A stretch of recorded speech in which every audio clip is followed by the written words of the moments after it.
Murder में 8.3% की कमी आई है। डकैती में 26.9% की कमी आई है और पहली बार 200 के नीचे डकैती का आंकड़ा गया है। अवैध शस्त्र की आपूर्ति और अवैध गोलियों की आपूर्ति पर प्रभावकारी ढंग से कार्रवाई करें। तो हम लोगों ने कोशिश किया है कि मिनीगन फैक्ट्री पर हम लोग आघात करें, उसको जब्त करें ताकि प्रोडक्शन पर चोट हो। 92 मामलों में कार्रवाई प्रक्रियाधीन है। 3 में आदेश निकल गया है उनकी जब्ती का। डिस्ट्रिक्ट मजिस्ट्रेट के द्वारा उनकी जब्ती का नोटिस वगैरह दे दिया गया। आगे की कार्रवाई की जा रही है। बिहार के डीजीपी विनय कुमार ने साफ तौर पे कहा है कि बिहार पुलिस का लक्ष्य जो है यह भी है कि अपराधियों के हाथ में जो तमंचे आते हैं उसे कैसे रोका जाए, और इसको लेकर बखूबी 2025 में बिहार पुलिस ने अहम रोल अपनाया है और लगभग 3,61,000 अभियुक्त को सलाखों के पीछे भी चला गया है और भारी संख्या में हथियार और कारतूस भी बरामद किया गया है। सबसे पहले आपको हम सुनवाते हैं क्या कुछ कह रहे हैं बिहार के डीजीपी विनय कुमार। नया वर्ष अभी जस्ट एक सप्ताह पहले समाप्त हुआ है। तो नए वर्ष में हम लोगों ने काफ़ी सजगता के साथ अपराध नियंत्रण में लगे रहे। चुनाव का कार्य भी काफ़ी अच्छे ढंग से संपन्न हुआ और नए वर्ष में जो अपराध का ट्रेंड है, जो प्रेस विज्ञप्ति के फॉर्म में हम लोगों ने कॉपी करा ली, इसका कॉपी करा तो इसमें जो हम लोगों ने पूरे 2025 का और 2024 का एक तुलनात्मक अध्ययन किया है। उसमें यह विदित हो रहा है कि 24 की अपेक्षा 25 में सभी मेजर सीरीज में अपराध में कमी आई है।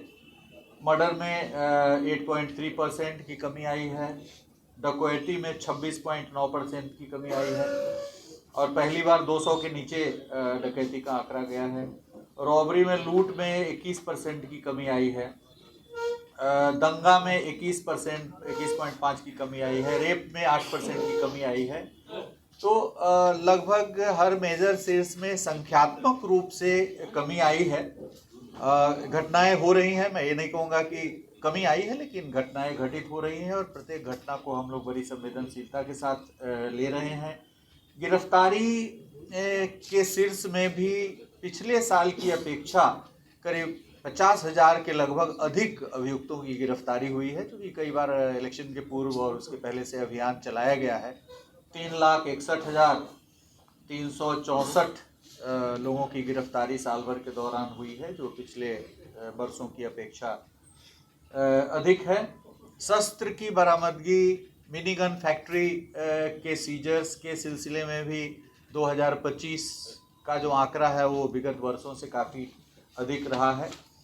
लगभग 4,963 अवैध आग्नेयास्त्र हम लोगों ने बरामद किया, जिसमें रेगुलर आर्म्स की संख्या विगत वर्षों की अपेक्षा काफ़ी अधिक रही है। 54 रेगुलर आर्म्स हम लोगों ने बरामद किया है और 30,000 से अधिक कारतूस बरामद हुई है। 74 मिनीगन फैक्ट्री हम लोगों ने सीज किया है।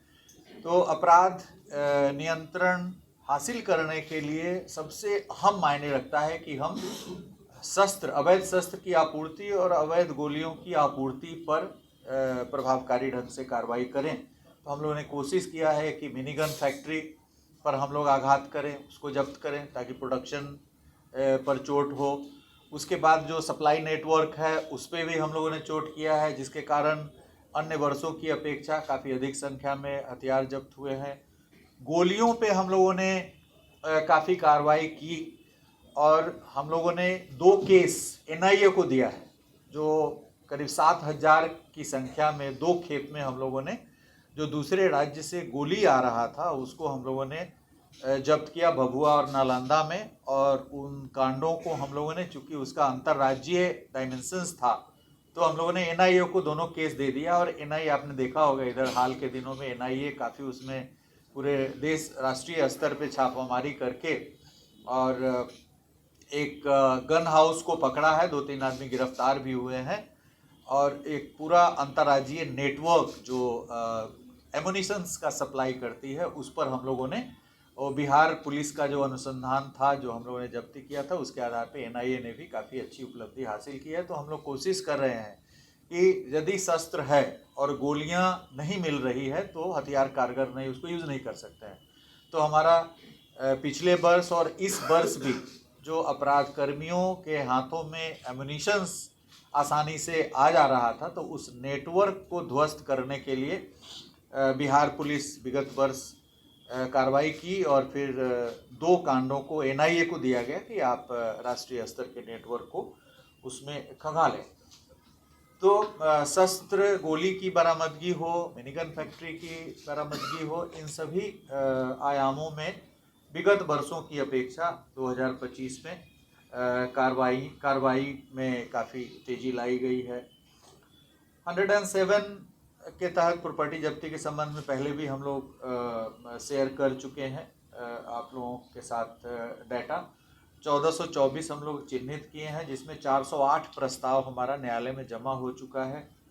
92 मामलों में कार्रवाई प्रक्रियाधीन है। 3 में आदेश निकल गया है उनकी जब्ती का, डिस्ट्रिक्ट मजिस्ट्रेट के द्वारा उनकी जब्ती का नोटिस वगैरह दे दिया गया, आगे की कार्रवाई की जा रही है। इसमें न्यायालय में जो मामले समर्पित हुए हैं, न्यायालय को 14 दिनों के अंतर्गत नोटिस निर्गत करना है। सबसे पहले 14 दिनों के अंतर्गत यदि जवाब नहीं आया तो एक पक्षीय आदेश पारित कर देना है, संपत्ति को जब्त कर लेना है। इसमें चूंकि नया प्रावधान है, अभी 1 साल पुराना ही ये प्रावधान है, इसलिए इसमें एसओपी भी निर्गत हुआ है। राज्य सरकार के स्तर से भी अधिसूचना निर्गत हो गई है इसमें हाल के ही महीने में। तो इसमें अधिसूचना निर्गत होने के बाद अब क्लैरिटी काफ़ी आ गई है, इसमें और तेज़ी आएगी इसमें न्यायालय के द्वारा आदेश पारित करने में। जो अपराध नियंत्रण करने के लिए बहुत सारी कार्रवाइयाँ हैं, सीसीए के तहत कार्रवाई करना, तो इलेक्शन के पहले भी और अभी भी इस दिशा में हम लोगों ने काफ़ी कार्रवाई किया है। विगत वर्ष जो केसेस रिपोर्ट हुए हैं उसके आधार पे, यदि क्राइम रेट के आधार पे देखा जाए तो हम लोग चाहे महिलाओं के विरुद्ध अपराध हो या अन्य अपराध हो, उसमें हमारा जो राष्ट्रीय स्तर पे रैंकिंग है वो काफ़ी सुधरा है। और महिला हेल्प डेस्क हम लोगों ने स्थापित किया है। महिलाओं की सुरक्षा के लिए अभय ब्रिगेड हम लोगों ने इस्टेब्लिश किया है। पॉक्सो केसेस के ट्रायल में तेज़ी लाई है। करीब 500 से अधिक अपराध कर्मियों को, पॉक्सो एक्ट के अपराध कर्मियों को सजा हुआ है। उसके बाद मानव तस्करी के खिलाफ कई सारे कैंपेन्स चलाए गए। नया सवेरा एक कैंपेन कमज़ोर वर्ग के द्वारा चलाया गया था, उसकी भी अच्छी उपलब्धि रही। करीब 100 से अधिक जो तस्कर के द्वारा बच्चों को तस्करी किया गया था, उनकी बरामदगी विभिन्न राज्यों से की गई है। नक्सलियों के विरुद्ध जो अभियान चल रहा था उसमें बिहार में कोई हिंसक नक्सली घटना कई वर्षों से नहीं घटित हुई है, लेकिन जो अपराधी नक्सल में शामिल थे, पूर्व में वांछित थे, उनकी गिरफ्तारियां हुई है और उनकी गिरफ्तारी में काफ़ी इजाफा हुआ है, बल्कि 2024 की अपेक्षा। तो बिल्कुल आपने सुना, कई कांड ऐसे भी हैं जिसे एनआईए को दिया गया है और लगातार अपराधी और अपराधी के जो जखीरा है, असला बारूद है, उसे पकड़ने के लिए पुलिस जो है लगातार छापेमारी कर रही है और लक्ष्य यही होगा कि 2026 में अपराधियों पर सितम बनकर बिहार पुलिस टूटेगी। फिलहाल खबरों के लिए देखते रहिए 10 न्यूज़ में। चंदन तिवारी, पटना।